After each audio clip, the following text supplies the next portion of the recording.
Savage Bowling TV here behind the scenes with one of my favorite broadcasters. Savage Bowling, by the way. I yes, mean, you love that. Power, strong name. Rob Savage Stone. Bowling. Yes. I can get into that name. Can you? That's the name that's like built for me.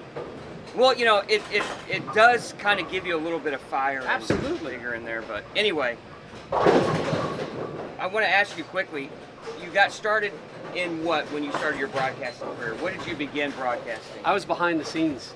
I learned at ESPN. It's kind of grad school for sports television. I was a grunt cutting highlights for Dan Patrick and Keith Olbermann and Tirico and Myers and all the greats. And I eventually was able to work my way out of that into local sports, local news, local weather, and then just able to kind of keep working my way up the ladder. And here I am hanging out with Fox Sports doing PBA among other things now. When you first were brought into the sport of bowling, the PBA Tour, what were your thoughts and feelings? What the hell am I doing here? Right? What the hell just happened to me? It was an unplanned transaction. I had no background in bowling. I was swamped in life and in work at the time. And frankly, it was really an unwelcome invitation. So I kind of made a pact to myself that I would never stress out about it. And I would probably go out of my way to let my analyst do his job. Because in the past, like, I knew soccer, I knew basketball, I knew football. These are all things I could talk about. But at that point, bowling was not anything I could give a pure conversation in. And I've kind of kept that mentality because it works. I have fun. It loosens me up to just be who I am and lean on the Hall of Famer Randy. So it was one of those arranged marriages that I wanted, frankly, no part of. But now I can't imagine my life without it. Well, I know, you know, obviously following in the footsteps, like we were talking before we started the interview about Chris Schenkel and the purest of the bowling fans. Did you listen to some of the critiques and comments? Because people kind of were not sure how to take Rob Stone as the play-by-play guy for PBA. Things like that happen in life, no matter if you're an actuary or selling insurance or in broadcasting. There's people who are going to like what you do and people who don't. So number one, don't listen to the haters out there, right? Forget about it. All it's going to do is hurt you. Everybody's got an opinion, like everybody's got something else, as you know. Number two, I'm not Chris Schenkel, nor will I ever be. I'm me. I'm Rob Stone. So I'm going to do it the way I would do it. And what you see in our broadcasts for bowling, it's not rehearsed. You know, this is pure energy and emotion and humor and compassion and excitement about these pros and these athletes. So if you don't like it, then it means you don't like me, and that's fine, because this is who I am. I'm not going to change for somebody out there who doesn't like my volume or my tone or my hambone call. I love the hambone, by the way. And I think that's kind of the thing I enjoy most about your work is the enthusiasm and the youthfulness that you bring into it, and really the innocence. And you kind of build on that with Randy, because Randy can kind of throw it right back at you. Oh yeah, right? we're. I am so fortunate to be paired up with Randy. It's an absolute blessing, because I think the two of us are able to bring out the best in each other. And he knows the numbers, he knows the strategy, he knows the oil far better than I ever will. And there was a time early on where I really committed myself to learning the scoring in the point of where I could say, oh, they're now dead. They need this and that. And after a couple months, I'm like, you know what?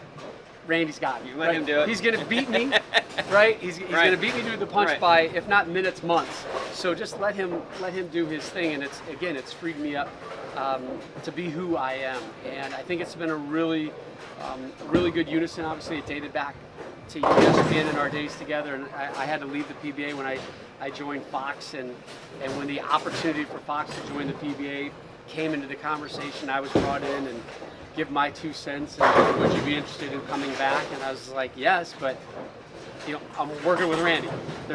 If you don't want the two of us, you don't get one of us. You get both of us. What would you compare your twosome to, like, famous duos? You know, like not like Batman Hall and and Robin, Oates. but Hall and Oates. Hey, I like Hall and Oates. Not a bad one. Hall and no, Oates. no, no. Banging out a lot of hits. Yeah, greatest Still hits. on tour, playing. You can listen songs. to the whole CD, hey, man, right? Yeah, Your Kisses on my list. Sure. Yeah, Man Eater. Right. You know, we're going back there. You know, so I know a lot of them. You know, but anyway, I know you were a big part of bringing back the PBA Tour on a major network like Fox. And you guys have done such a great job with presenting the product. And how cool is it to work with some of these guys like Kyle Troop and some of these young stars? It's been interesting because, you know, I took kind of a hiatus from the sport, and last year when I returned, it seemed like all the quote-unquote old guys, the guys that I covered when they were in their prime, were having comeback type years. So it's really fun for me to see, you know, what Norm Duke was able to do and Jason Belmonte. But it's also been really enjoyable to meet the Tackers and the Kents and the Troops of the world and see what where they're coming from and how they're changing this sport for the better. And the thing about the PBA is there's nobody on this tour that we don't enjoy being around.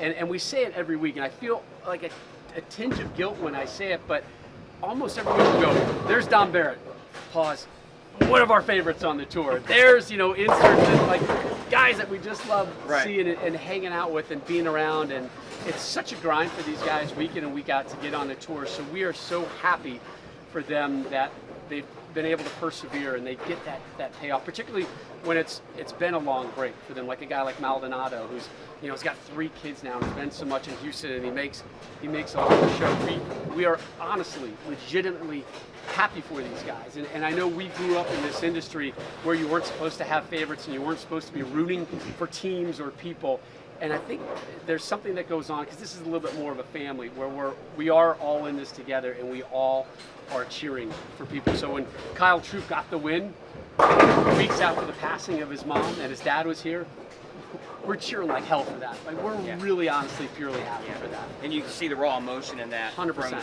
Even Jesper Svensson, who's not called the Iceman for nothing. Yeah, right. Right? I mean, he is stone cold ice when you look at him. But I know outside of bowling, you're a big part of NCAA basketball for Fox's show. Who you got going into this wild year of college basketball? Who is Rob Stone going with? It's crazy. You know, when in doubt, I think I go back to kind of the blue bloods of the world.